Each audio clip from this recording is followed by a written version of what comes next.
Hi friends, ఈరోజు నేను దేని గురించి చెప్పబోతున్నానంటే ఫ్యాక్ట్స్ గురించి చెప్పబోతున్నాను.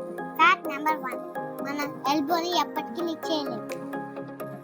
ఫ్యాక్ట్ నెంబర్ 2, మనం కళ్ళు తెలిసి అసలు తుమ్మలేము.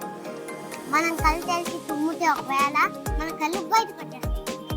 ఫ్యాక్ట్ నెంబర్ 3, పెద్దవాళ్ళ కన్నా చిన్న వాళ్ళకి ఎక్కువ బోన్స్ ఉంటాయి. ఎలానో తెలుసా? పెద్దవాళ్ళకి తక్కువ ఉంటాయి. ఎలానో తెలుసా? ముందు అయ్యి ఒకవేళ ఈ బోన్స్ అనుకో, అలా అనుకోండి, అవి పెద్ద కొద్ది ఇలా అతుక్కుపోతాయి. దానివల్ల పెద్దోళ్ళకి తక్కువ బోన్స్ ఉంటాయి, చిన్న పిల్లలకి ఎక్కువ బోన్స్ ఉంటాయి అని చెప్తారు.